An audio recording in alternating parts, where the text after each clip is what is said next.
ಒಂದು ಹೋರಾಟ ನಡೀತು 6 ತಿಂಗಳ ಹಿಂದೆ ಪಶು ಆಸ್ಪತ್ರೆಯನ್ನು ಉಳಿಸ್ಕೊಳ್ಳೋ ನಿಟ್ಟಿನಲ್ಲಿ. ಅಲ್ಲೇ ಎದುರುಗಡೆನೇ ಇದೆ ಪಶು ಆಸ್ಪತ್ರೆ. ಅದನ್ನು ಉಳಿಸ್ಕೊಳ್ಳೋದಕ್ಕೆ ಅಂತ ಹೋರಾಟ ಮಾಡಬೇಕಾದ್ರೆ ಹಸುಗಳನ್ನು ಕರ್ಕೊಂಡು ಹೋರಾಟಕ್ಕೆ ಹೋಗಿದ್ರು ಇವರು. ಯಾರು? ಹಸುಗಳ ಮಾಲೀಕರು. ಕಳೆದ 6 ತಿಂಗಳ ಹಿಂದೆ ಚಾಮರಾಜಪೇಟೆಯ ಪಶು ಆಸ್ಪತ್ರೆಯನ್ನು ಎತ್ತಂಗಡಿ ಮಾಡೋದಕ್ಕೆ ಪ್ಲಾನ್ ಮಾಡಿದ್ರು. ಅದನ್ನು ಮುಜರಾಯಿ ಇಲಾಖೆಗೆ ಅಂದರೆ ವಕ್ಫ್ಗೆ ಸೇರಿದಂತಹ ಆಸ್ತಿ ಮಾಡ್ಕೊಳ್ಳೋದಕ್ಕೆ ಹೊರಟಿದ್ರು. ಈ ಸಂದರ್ಭದಲ್ಲಿ ಇದೇ ಹಸುಗಳನ್ನು ಪಶು ಆಸ್ಪತ್ರೆಗೆ ಕರ್ಕೊಂಡು ಹೋಗಿ ಅದರ ಮುಂದೆ ಹೋರಾಟವನ್ನು ಮಾಡಿದರು ಮಾಲೀಕರು. ಹೀಗಾಗಿ ಕಿಡಿಗೇಡಿಗಳು ಈ ಕೃತ್ಯವನ್ನು ಎಸಗಿರಬಹುದು ಅಂತ ಹಸುವಿನ ಮಾಲೀಕರು ಹೇಳ್ತಾ ಇದ್ದಾರೆ. ಕೆಲ ದಿನಗಳ ಹಿಂದೆ ಹಸುವಿನ ಗುದದ್ವಾರಕ್ಕೆ ಪೈಪ್ ಇಟ್ಟು ವಿಕೃತಿ ಮೆರೆದಿದ್ದರಂತೆ. ಇದೇ ಫಸ್ಟ್ ಟೈಮ್ ಏನಲ್ಲ. ಮತ್ತೆ ನಿನ್ನೆ ರಾತ್ರಿ ಈ ರೀತಿ ಕೆಚ್ಚಲಿಗೆ ಚಾಕು ಹಾಕಿದ್ದಾರೆ ಅಂತ ಆಕ್ರೋಶ. ಆ ಪಶು ಆಸ್ಪತ್ರೆಯನ್ನು ಎತ್ತಂಗಡಿ ಮಾಡಬೇಕು, ಆ ಜಾಗವನ್ನು ವಕ್ಫ್ ಬೋರ್ಡ್ಗೆ ಸೇರಿಸ್ಕೋಬೇಕು ಅಂತ ಪ್ರಯತ್ನಗಳು ನಡೆದಿತ್ತು. ಹಸುಗಳ ಮಾಲೀಕರಿದ್ದಾರೆ, ಮಾತನಾಡಿಸ್ತೀನಿ. ಅಮ್ಮ, ಈ ಹಿಂದೆ ಏನಾದರೂ ಗಲಾಟೆ ಆಗಿತ್ತಾ? ಯಾರ ಜೊತೆ ಆದರೂ? ಯಾರ ಜೊತೆಲಿ ಗಲಾಟೆ ಏನಿಲ್ಲ. ಅದು ಹಸುಗೆ ಎಲ್ಲರೂ ಹಸು ಮಡಗಿದ್ದಾರೆ. ಈ ಹಾಸ್ಪಿಟ್ಲ್ ಬೇಕಂತ ಹೋರಾಟ ಮಾಡ್ತಾ ಅಷ್ಟೇ. ಇನ್ನು ಯಾರು ನಮ್ಮಲ್ಲ ಯಾರು ಏನು ತೊಂದರೆ ಕೊಡಲಿಲ್ಲ. ಸುಳ್ಳೆಲ್ಲ ಎತ್ಕೆ ಹೇಳ್ತೀವಿ ನಾವು. ಅಂದರೆ ಲಾಸ್ಟ್ ಟೈಮು ಪಶು ಆಸ್ಪತ್ರೆ ಬಳಿ ಇದೇ ಹಸುಗಳನ್ನು ತೆಗೆದುಕೊಂಡು ಹೋಗಿದ್ರಾ ಹೋರಾಟಕ್ಕೆ? ಹೋರಾಟಕ್ಕೆ ಆ ಹಸೆಯನ್ನು ಕುಯ್ದಿದ್ದಾರೆ. ಹಂಗೆ ತಗೊಂಡು ಹೋಗಿದ್ದಕ್ಕೇನೆ ಈ ಥರ ಮಾಡಿದಾರಾ? ಏನೂ ಗೊತ್ತಿಲ್ಲ, ನಾವು ಹಂಗೆ ತಿಳ್ಕೊಂಡಿದ್ದೀವಿ. ನಮ್ಮದು ಅದೇ ಘಾಟ ಇಂದ ಏನಿಲ್ಲ ನಮಗೆ ತೊಂದರೆ ಅದೇನೆ. ಈ ಹಿಂದೆ ಯಾರಾದರೂ ಬಂದು ನಿಮಗೆ ಏನಾದರೂ ಮಾತನಾಡೋದು, ಭಯಪಡಿಸುವಂಥದ್ದು ಆ ಥರ? ಅದೆಲ್ಲ ಏನಿಲ್ಲ.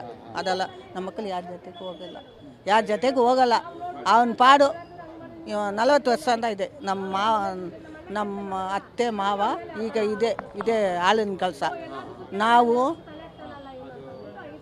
ನಮ್ಮ ಯಜಮಾನ್ರು ಇದೇ ಕೆಲಸ, ಈ ಹಾಲಿನ ಕೆಲಸನೇ ಮಾಡಿದ್ದು. ಮಕ್ಕಳೆಲ್ಲ ಬಲ್ದಿವು, ಅದ್ರಾಗೆ ಬಲ್ದಿದ್ದು.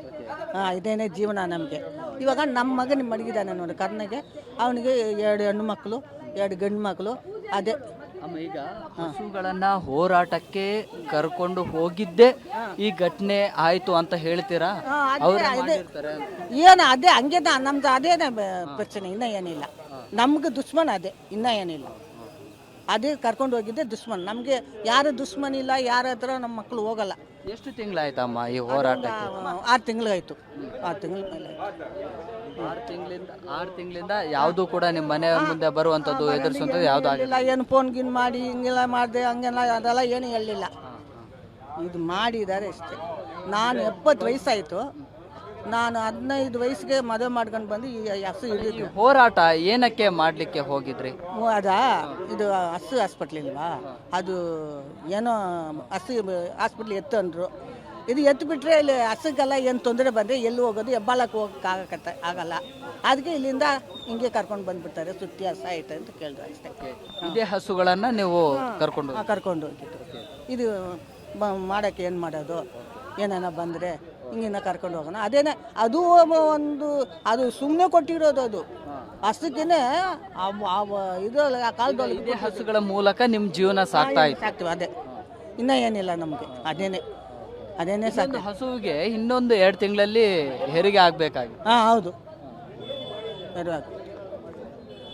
ನಿಜಕ್ಕೂ ಕಳೆದ 6 ತಿಂಗಳ ಹಿಂದೆ ಇದೇ ಚಾಮರಾಜಪೇಟೆಯ ಪಶು ಆಸ್ಪತ್ರೆಯನ್ನು ಬೇರೆ ಕಡೆ ಎತ್ತಂಗಡಿ ಮಾಡೋದಕ್ಕೆ ಒಂದಿಷ್ಟು ಚಿಂತನೆಗಳ ಆಗ್ತಾ ಇತ್ತು. ಆ ಆಸ್ಪತ್ರೆ ಉಳಿಬೇಕು ಅನ್ನುವಂತಹ ಕಾರಣಕ್ಕಾಗಿ ಇಲ್ಲಿನ ಸ್ಥಳೀಯರೆಲ್ಲರೂ ಕೂಡ ಆ ಆಸ್ಪತ್ರೆಯ ಮುಂದೆ ಪ್ರತಿಭಟನೆಯನ್ನು ನಡೆಸಿದ್ರು. ಇವರ ಹಸುಗಳನ್ನೇ ತೆಗೆದುಕೊಂಡು ಹೋಗಿ ಆಸ್ಪತ್ರೆಯ ಆವರಣದಲ್ಲಿ ಕಟ್ಟಿ ಅಲ್ಲಿ ಈ ಒಂದು ಆಸ್ಪತ್ರೆಯನ್ನು ಉಳಿಸ್ಕೊಳ್ಳೇಬೇಕು ಅನ್ನುವಂತಹ ಒಂದು ಆಕ್ರೋಶ ಜೊತೆಗೆ ಪ್ರತಿಭಟನೆಯನ್ನು ಕೂಡ ನಡೆಸಿದ್ರು.